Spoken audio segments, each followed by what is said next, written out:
It takes a special person to be the first to break through a barrier that has stood for a long time, especially when society constantly reinforces that obstacle. My guest did just that by being the first woman to run in and finish the Boston Marathon, a feat she accomplished in 1966. Roberta Bobbi Gibb joins me from San Diego, California. Bobbi, thanks for taking the time and for letting me catch up to you, and that pun is intended about catching up to you. Hi, Joe. It's great to hear your voice. Great to talk with you and reach out. Let's go back to your time as a child. You started running when you were 4, and you've never stopped, have you? That's right. Probably even before that. I think as soon as I could walk, I would toddle off. My mother just couldn't keep me still. I was always running. I just loved to run from the earliest days. It just had this sort of feeling of being alive. In those days, they didn't have competitive long-distance running for women, and it was actually thought improper for a grown woman to run in public. It was very much outside the social norm for a grown woman to run. When you look back at that, think about the fact that women can carry a child, have a baby. Wouldn't you think the medical experts or scientific experts would say, this is completely bizarre, ridiculous? Don't get me going on false beliefs. The false beliefs have messed up the human race for centuries. They used to think that disease was caused by humors in the blood, and they had to bleed patients. And they knew nothing about bacteria, and the dirty knives of the doctors would actually cause diseases. So this false belief of, just that's one example, resulted in the deaths of many, many innocent people. And now we know about bacteria and virus and so forth. And it's the same with running. And for centuries, these false beliefs about women have been used to keep women in a state of subjugation in the old days, and now in at least not being able to fulfill their full potentials as human beings. So I saw this false belief, and I said, no, we have to change this. Where did your idea come about to run the Boston Marathon? I always ran. I ran through the woods with the dogs, my neighborhood dogs. And in 1964, the father of a friend of mine told me about the Boston Marathon. I couldn't believe it. 26.2 miles without stopping. It just completely was outside of anything I'd ever heard of. And so my dad and I went to Wellesley and watched the marathon. And I fell in love with it. Because here were a bunch of runners. I think there were about 300 and some runners. And I wasn't thinking men or women. I just felt, these are my kindred souls. This is my tribe. I was in love with the Boston Marathon. I fell in love with it just the way I was in love with running. Something inside of me just said, you're going to run that race. Even though it was totally outside the social norm, unheard of. In fact, in those days, women were only allowed to run 1.5 miles competitively, and I knew nothing about the world of sports. I'd never heard of the Amateur Athletic Union. I never heard of the Boston Athletic Association. So you tried to register for the Boston Marathon. Explain what happened. I trained for 2 years, not knowing how to train. No books, no coach, nothing.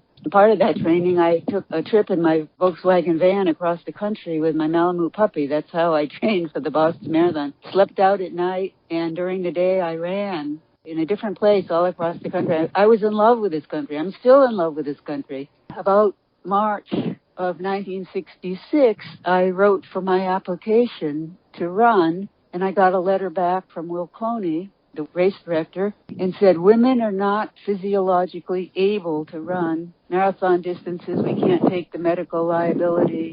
The longest distance that the AAU has sanctioned or approved is 1.5 miles. Sorry. Besides, it's a men's division race, and of course, women are not qualified to run men's division races any more than men are qualified to run women's division races. So at that point, I could have just hung it up and said, oh, darn, here it is. But here was this maddening, infuriating thing, like, how can you know you're capable of doing something if you're never allowed to do it? There was this horrible catch-22 that had been so frustrating to me. As I grew into adulthood and came through my teenage years, I could see that women's lives were very, very circumscribed. You had to live in a little box. You couldn't even have a credit card in your own name or own a house. Unbelievable. Very difficult to get into medical school or be a lawyer. And all the major Ivy League schools were men only. Here it was again in my face, prejudice. If you belong to a certain class of persons, you're not allowed to be yourself. You're not allowed to fulfill your destiny. You're not allowed to maximize your potential or create what you came here to create. I just kind of crumbled the letter, threw it, and then I ran from where I was in San Diego. I was then living in San Diego. I ran all the way up to Del Mar. I spent the night on the beach. The next day I woke up and I said, I have to run that race because I saw if I could run this and prove this misconception about women wrong, it was going to throw into question all the other misconceptions about women and false beliefs that have been used to keep women down virtually for centuries. So now I had a greater responsibility. It wasn't just for my own pleasure and benefit. It was to make a social statement. You then made a decision to ride a bus for 3 days to Boston. You go to your parents' house, 3 days on a bus. You were eating apples and chili at bus stops. Right. And so you get to your parents' house, and what do your parents say to you?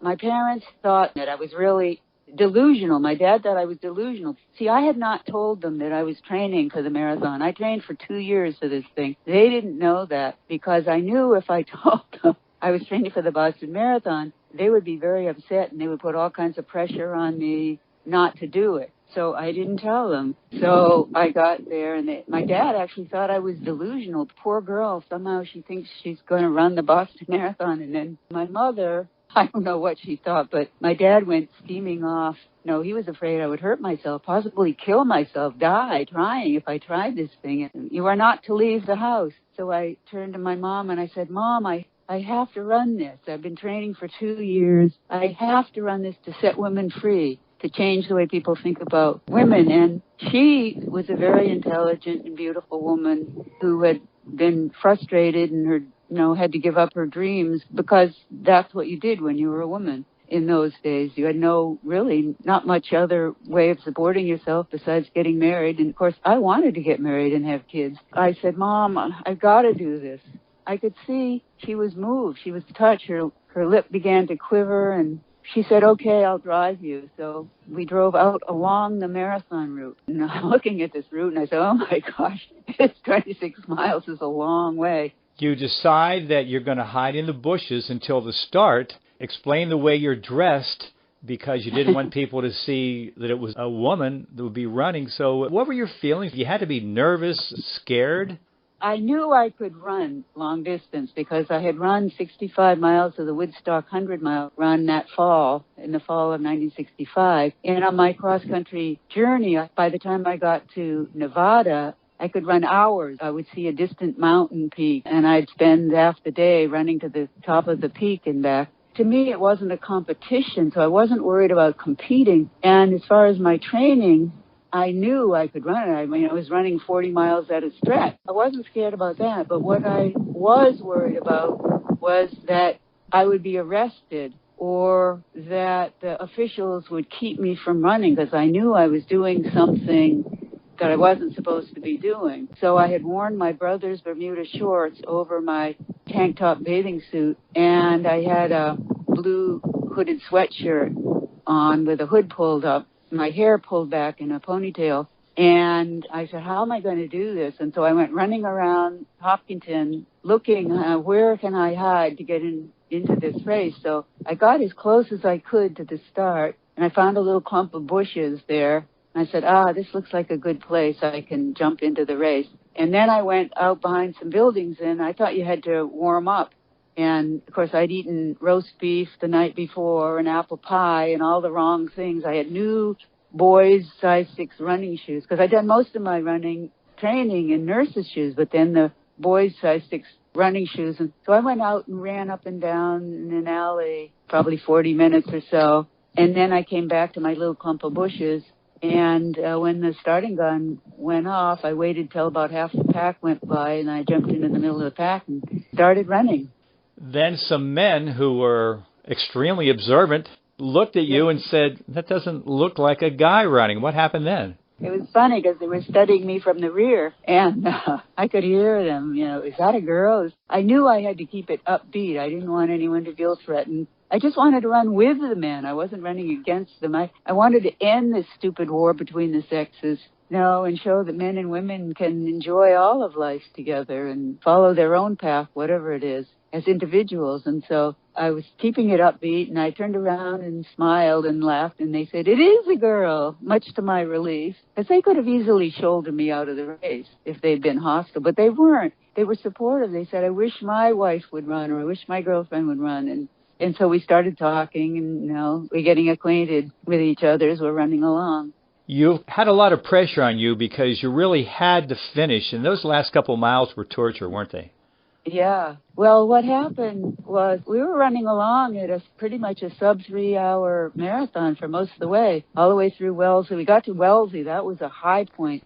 The woman, they knew I was coming because it was being broadcast on the radio, my progress, and the reporters were calling ahead to Boston. So everybody, once I took off the hooded sweatshirt, everyone could see I was a woman. And I didn't know how the crowds were going to react, because sometimes they can be hostile when you're doing something way outside the social norm. But no, the crowds were going, "How'd it go, girlie?" And they were jumping up and down. And I got to Wellesley, and the women were screaming and crying. And this one woman standing over the side with a bunch of children around her, she's going, "Ave Maria, Ave Maria." I felt at that moment that this was changing the way women thought about themselves, and it was going to change the way the world thinks about women, the way men and women think about women. And that was kind of a pivotal point there coming through Wellesley. And I ran on. I was feeling great, 17 miles. Of course, the blisters on my feet started to wear through, and they got worse and worse. And I went up over Heartbreak Hill, and I'd been running up and down the Rocky Mountains, so it wasn't the steepness that bothered me. It was where it came in the race. It was coming down the other side. It got the race is mostly downhill. Coming down that other side, the worst of it was my feet. The blisters were bleeding through, and my feet were killing me. And in the last few miles, my pace just dropped down. I was literally tiptoeing along. It was so painful to put my feet down. All the people are hanging out of their windows and cheering and so forth. And I ran down that final stretch and across the finish line, and the governor of Massachusetts came down and shook my hand. And then the reporters all came around me and wanted to interview me and stuff. It was really amazing. Did you feel at that point that this would change your life from a personal point of view? It was front page headlines, and word went out by wire all over the world that a woman had run the Boston Marathon. This thing was a pivotal event that changed the way people thought all around the world. And for years, I was known as the matron saint of the Boston Marathon, and the press really got it straight. They really got the story straight. I had a dream someday of running in an Olympic marathon. Of course, there weren't any for women then, but that was my dream. And so I did get a huge amount of attention for years. And the next year, in 1967, I came back. I ran it again. The reporters were all waiting for me. I got a huge amount of attention, and for about a decade, it wasn't until the 70s that, for reasons I won't go into right here, story was begun to be twisted and usurped. I kind of didn't have access to the press, and they kept getting the story wrong. And my friends and I would all write in and say, no, you've got the story wrong. Bobbi Gibb was the real first woman to run the Boston Marathon. Up until then, the story was very clear. And as I say, the reporters in 1967 were there to greet me. And I started right in the open, right, the starting line with the men. And the next year I came back and ran it again. So there was a lot of publicity. And then I went back to college. I transferred from Tufts out to University of California here, and that was it. That was pretty much it. I didn't change my life in the sense that now I really had to study. I was in a real pre-med course, doing a lot of biology and physics and mathematics and philosophy and so forth. The first woman to run the Boston Marathon, Bobbi Gibb, joins us. Art is also a very important part of your life. Explain what you do and about sculpturing.